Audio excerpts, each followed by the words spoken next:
Hello and welcome to Wait, It Gets Better, the improvisational storytelling podcast. We improvise every episode, including the intro. I am, of course, Levi. I'm Reed. And I'm Seth.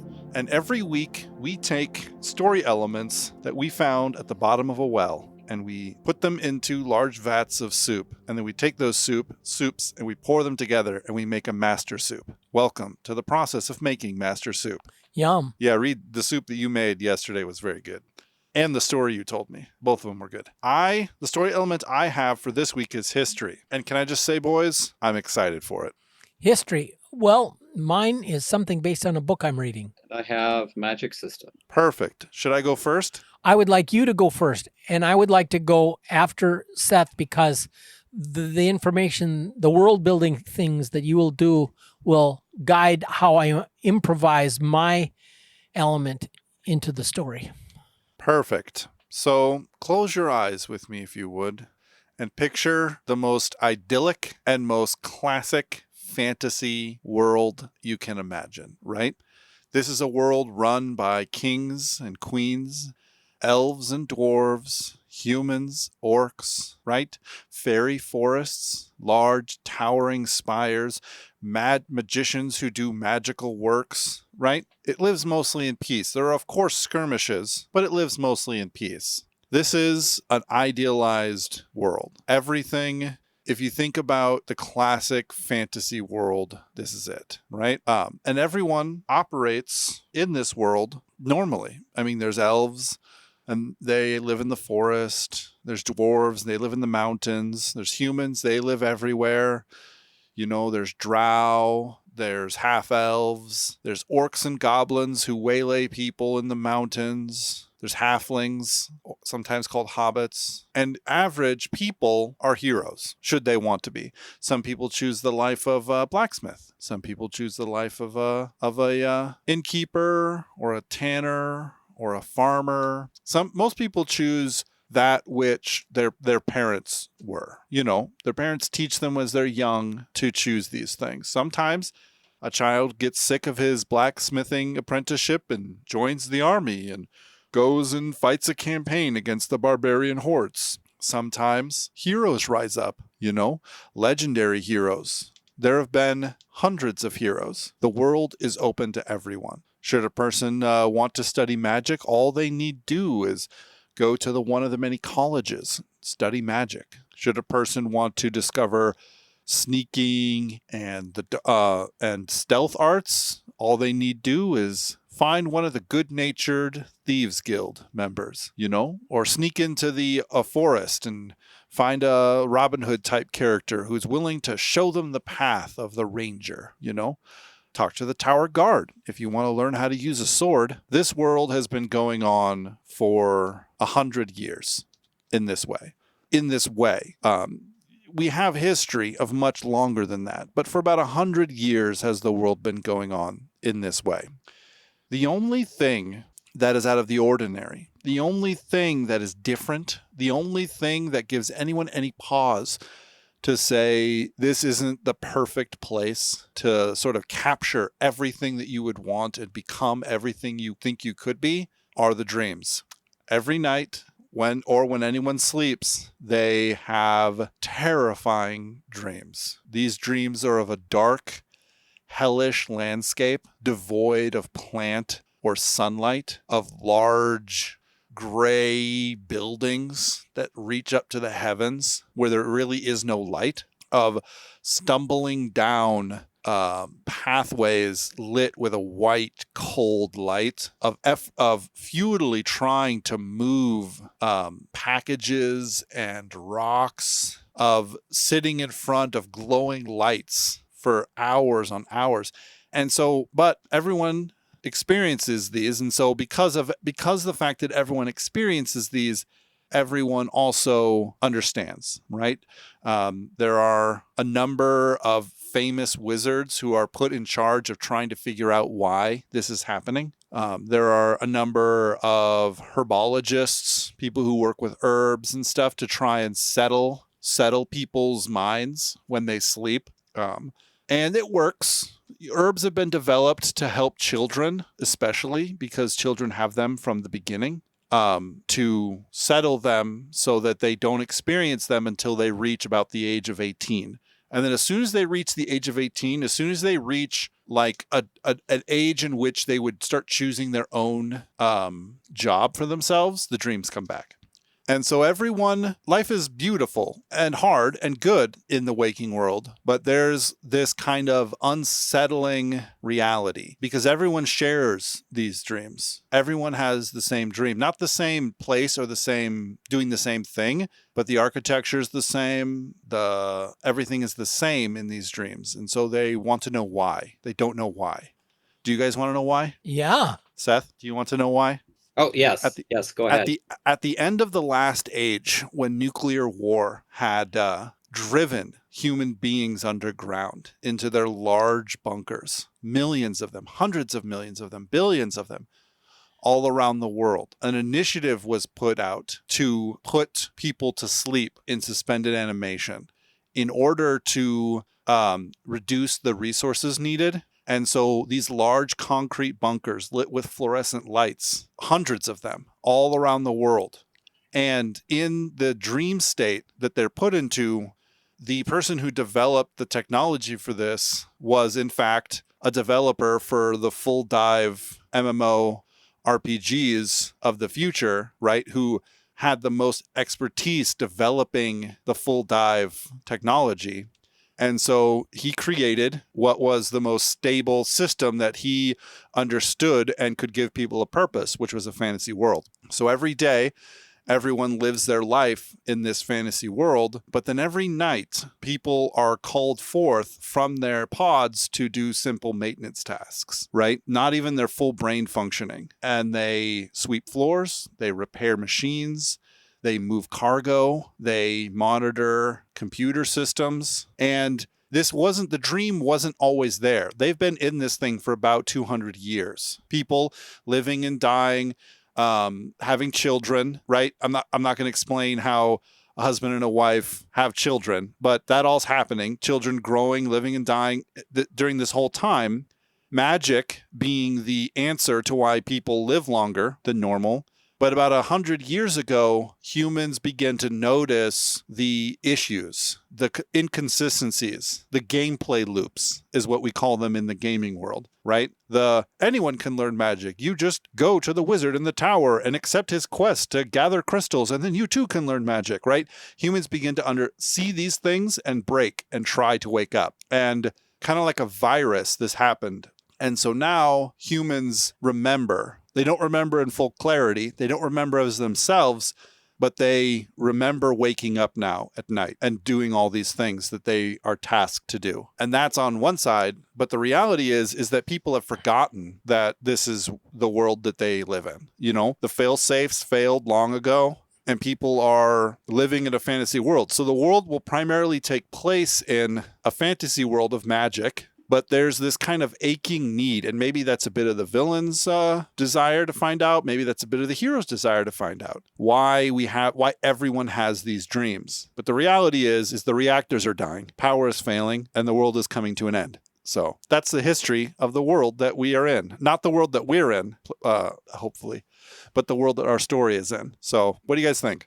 Oh, it's great. But I was kind of chuckling at myself that I was surprised and I didn't see where it was headed. So the fantasy world, the idyllic thing, that's the real dream, and the dream, the nightmare is the actual existence. And I think that's hilarious. And they have no context for it because they're underground in a bunker lit with like fluorescent lights and cement, and it all looks so alien and foreign to them, you know? Mm-hmm. Yeah. But cool.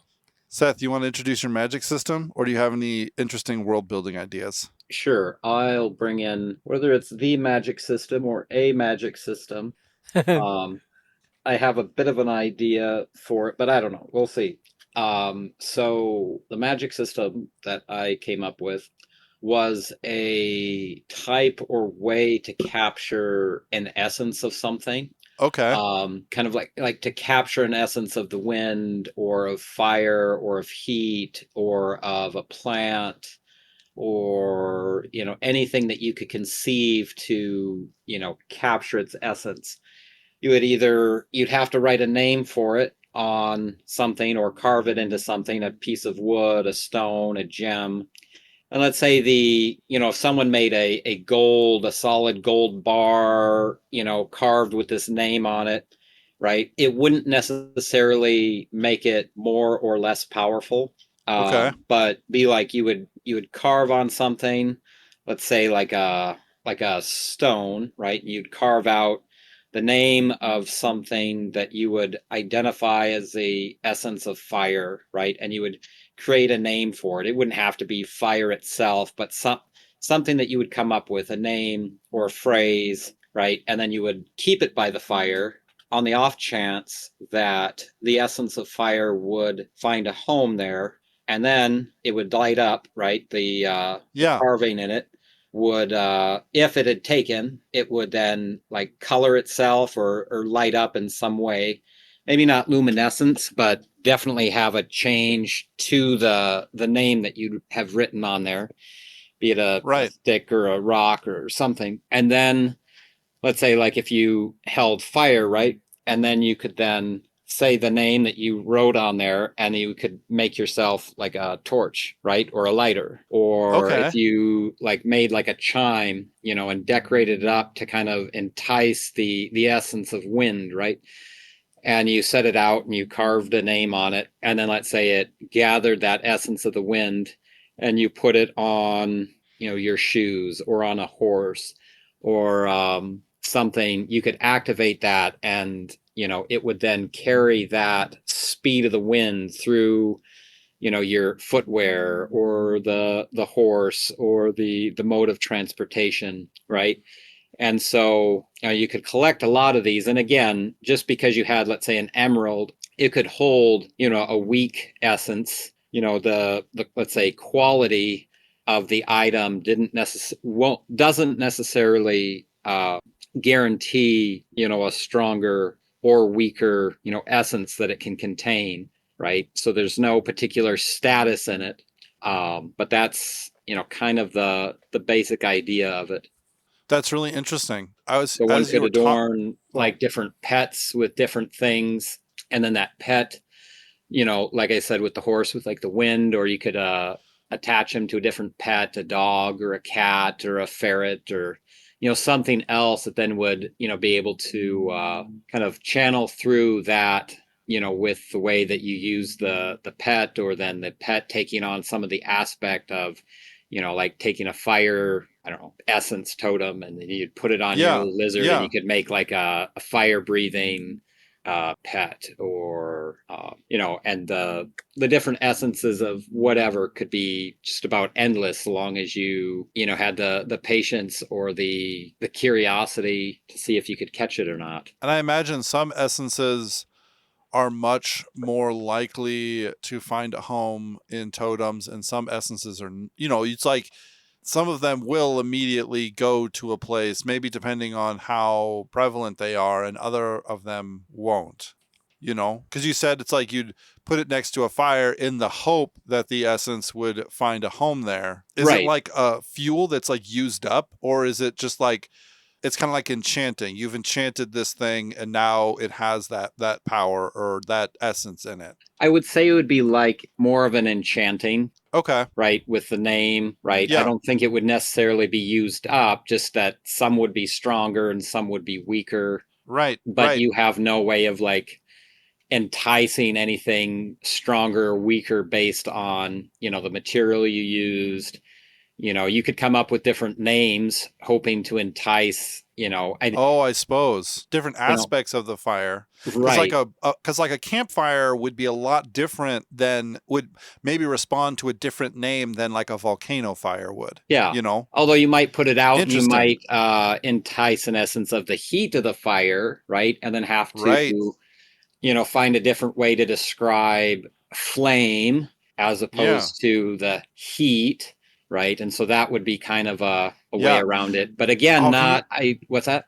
Can you imagine a person who like was able to describe just the burning effect? So they can like touch something now and it burns away without any light, without any flame. It just like turns to ash.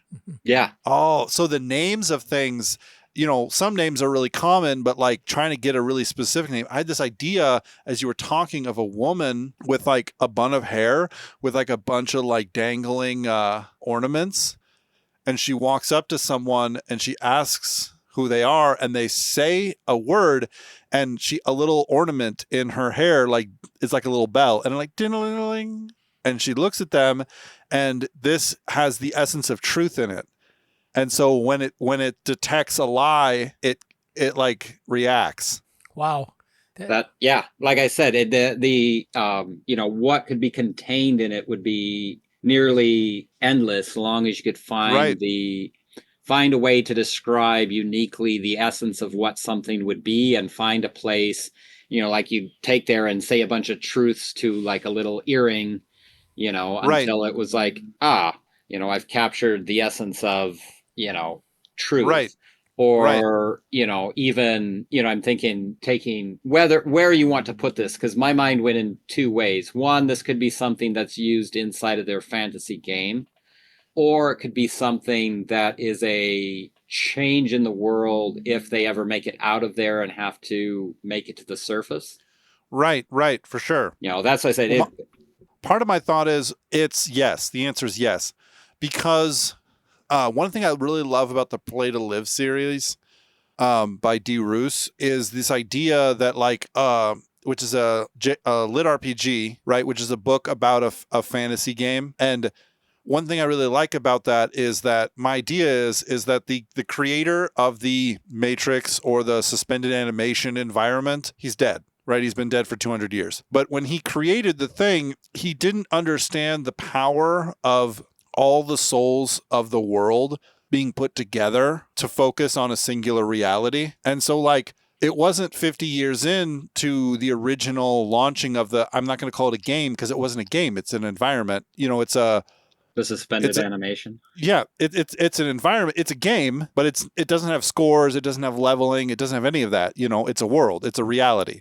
But like enough human souls were like kind of focused on that it gave birth to the essence of truth, right? So maybe it was an aspect of the game that enough souls were focused on that it became it became correct, it became true. And so this magic system could persist beyond the actual environment because enough human souls with the divine spark were centered on an essence of truth in it, and therefore it became real, an emerging reality based on the faith and belief, but also based on, the holy mystery that we don't understand about human beings and their power to create. Mm-hmm. Like, in my opinion, that's the divine spark given to us by God, Cool.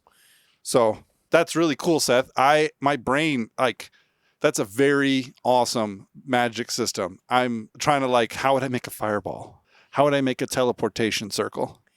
How would I make flight? It's like you would create a bunch of these things and then maybe mix them together. Mm-hmm. You'd build a ship out of wood that was blessed with or ruined with or enchanted with, or however the word is, with lightness but sturdiness. So that it was that much lighter, and pretty soon you'd have something that would float on the wind. Yeah. Yeah. So, were you going to say your thing, Reed, or can I keep going? My brain is working. Well, I'm going to just throw this in, and I might add more, but I'll just get the bones of it so you can have it to work on. Okay. I'm reading a book which I read. It's been a long time since I'm rereading a book that I read years ago, and it was written just after the breakup of the Soviet Union. And it was imagining like going forward in that world, which was a lot of people had a lot of different ideas about it, right? But but this is the Jack Ryan series by Tom Clancy. And his first book was Hunt for Red October, and then he did the prequel Patriot Games, and then the next one, well, there were two prequels actually. Right. But anyway, then the Cardinal in the Kremlin, the Clear and Present Danger. Well, now I'm reading Sum of All Fears. Yeah.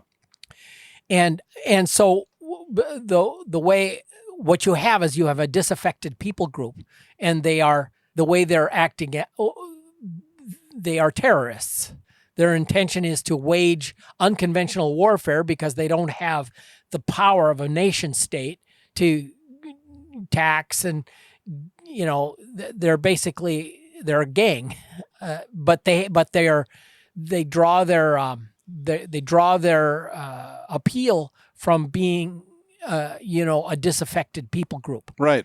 And while you were talking about this world, you've still got people that are inhabiting this idyllic world, and you threw out there that there was these orcs.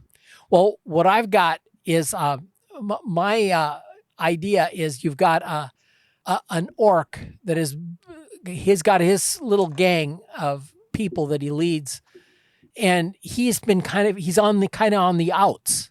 Like the big guys, that he is ostracized from his orc clan because the guys think, in this world, this idyllic world, the orcs actually have it pretty good. And as long as they stay within their bounds, the elves and the dwarves and the men don't, beat them up too much. But they still can do their thing, but it's got to stay within bounds, and there's rules, and it's got to stay within the idyllic framework. But this guy's been ostracized, and he's got a group of disaffected orcs that they want to exact some sort of, they want to make a statement that they're not, that their aggrieved status has never been resolved, and they've got to make a statement. And in the book, Some of All Fears, peace was breaking out in the Middle East, and you had this group of terrorists in Lebanon, and the leader was dying of cancer, and he was like desperate to bring something to fruition, and there was another player was a guy that had worked for the communists, and he was, part of a group of German communists that wanted to, set the West free from the slave masters, and so he's in on it. And then another character comes in that joins this guy's group in the book. I'm talking about in the book, but I'm going to give you an idea of where I'm going with it. He's a Native American who's gotten athwart the law, and so he's fled, and he's hooked up with these guys in Lebanon. Well, anyway, I'm seeing this orc and some goblins and some disaffected dwarves, and he's got kind of a gathering of people that they want to deal with, resolving their grievances, right, or get revenge, right. And they get in the book, this Drew's farmer goes back to this thing fell in his garden, and he just buried it, and he thought it was a bomb that was broken and just didn't go off, so he just buried it because it was too heavy. It was huge, but it turned out it was a nuclear bomb. A nuclear bomb. A nuclear bomb, and what had happened was it looked like the Syrians were going to break through on the Golan Heights, and they loaded these. They didn't know if they were up against the last desperate throw of the dice, and this bomb was loaded on an A4 Skyhawk, but it was never hooked up, because then they got an emergency thing. Instead, they're on the wing pylons, like rockets and stuff to shoot up tanks, was loaded. But this unconnected bomb was just hanging there on the center line of this A4 attack fighter, and he went and flew his mission, but got shot down. And the bomb broke free and landed in this Drew's farmer's and that's where garden. The terrorists found it? Well, then here, years later, frost heave and whatnot, he's digging in his garden and it goes clang. Oh, yeah, there's that thing. So he calls his son, who's an engineer and had been wounded terribly in the war, and he has friends with these terrorists. And he comes out, and so he asks his friends, would you be interested? Because they're always looking for, Israeli munitions. We might be able to repurpose this bomb. Well, they come and dig it up, and they find it. It's like the shape of a 2,000-pound bomb, but it's not, something about it is wrong. Well, they get an A-frame and they hoist it up, and they get it on the truck, and they bring it back to the lab, and then he's tinkering with it, and he finds out it's an atomic bomb. So the storyline is they smuggle this thing into America with the plans of using it in a truck bomb and using a plausible truck communications network. They use a spray paint the ABC logo or something on it, and they're at the Super Bowl, which is being held in Denver. And the idea is to blow this bomb up and then get the Americans to blame the Russians and have nuclear war. And it's really. So what's the thing that you're adding to the story? So this. Well, how did the world get this way? This guy in his nightmare state is cleaning up some debris and comes across whatever doomsday, nuke or whatever doomsday weapon that had caused this whole thing. And so he has figured out a way to cross worlds and bring this okay, so he can, like, when he goes to sleep and wakes up, he's in like full control of himself. Yeah. Where everyone else is kind of watching it happen, he can actually walk around and do things. So he kind of has this kind of cynical view of the world. Right. Because he knows what everyone is. Yes. You're dead already. Yeah. And so he just wants to, his whole thing is him and his group of henchmen, they want to make a big splash. Gotcha. What I was thinking about, because I think that there needs to be a disaffected group that doesn't just kind of push the nightmares down. Yeah.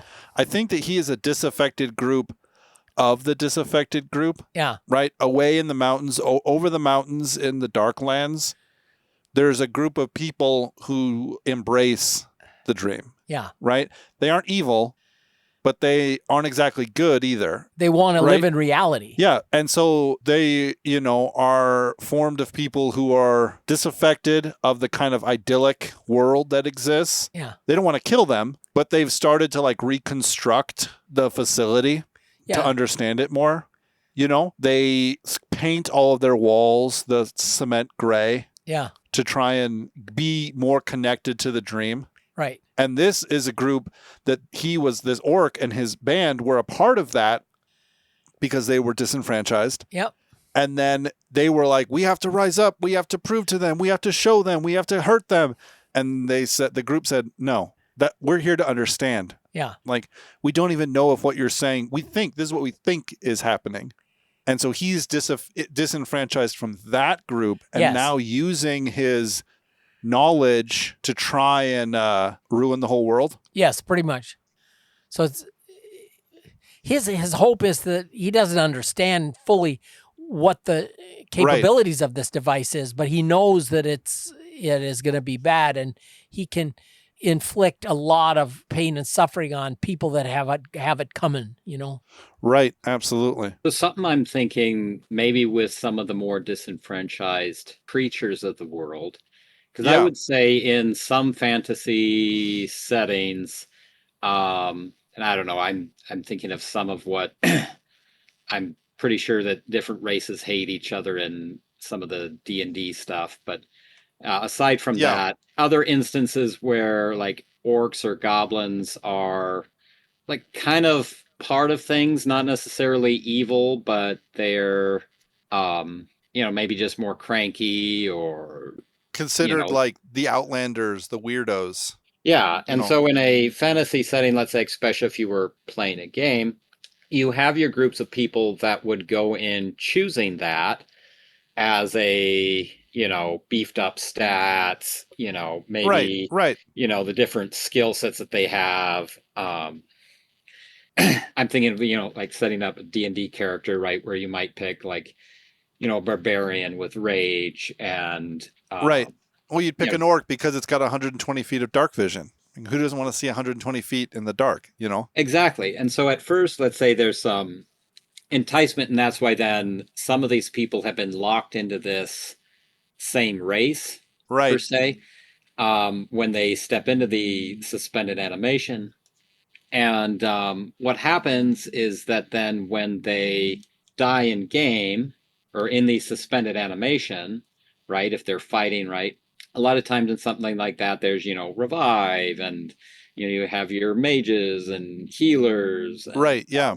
stuff like that. And so something that many of the other races have, let's say, exemplified in is like revives, healing, whereas maybe that's not as common with the orcs or people that have more of like the aggressive stance. So they're going to be more prone to be, because let's say, at least you and I have played some of these games, right? The grifters, the people who are like, yeah, I'm going to be an orc and I'm going to have a bandit group and we're just going to harass travelers, right? Because Right. that's Right. a cool thing to do. The more often they die, right, they would get reborn, as it would.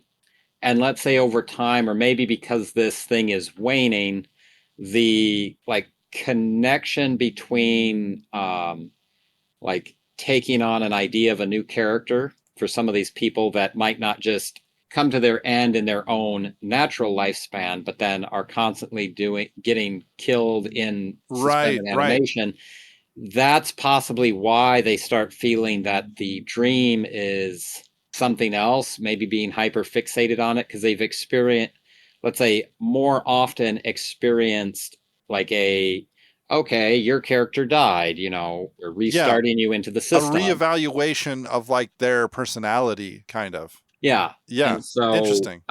perhaps that is, one of the aspects that play into why some people tend to embrace the dream a little bit more. It seems a little bit more real to them over time, or possibly some of these disenfranchised groups, maybe after a while, I don't know if then they would then like start waking up or being more alert while they're, Yeah. technically out of the suspended animation. So then realizing more and more of what might be going on, outside. Perhaps there's some that have gotten out and haven't gone back in, Right. or go back in and out on like their own terms. Yeah, absolutely. I think all those are very good points and good ideas. So it's the outliers, the ones who are used to dying more, who have that kind of personality dissidence, which allows them to kind of become disenfranchised sooner. And then it lets a whole bunch of different variations take place inside of when they're actually in the dream and then out. Well, yeah, when they're in the dream and then out of it as well. Cool. Well, I'm liking how this is going so far. I think it's going to be a good story. be able to blend an interesting level of cool fantasy tropes and interesting fantasy things with some more, maybe slightly more dystopian, but definitely modern age realities. And then the ending's kind of up in the air because like maybe they just all decide that that's it, or how do they figure out? How do they figure out how to get out of this dream? Tune in next week to hear. If you liked this episode and liked where it's going, let me know. Send me an email at waititgetsbettercast@gmail.com or message me on Twitter at @getsbettercast. If you didn't like this episode, send Reed a text. Here's his phone number. 867 5309. Yes. 8675309. Until next time, ladies and gentlemen, thank you so much for joining us. Bye.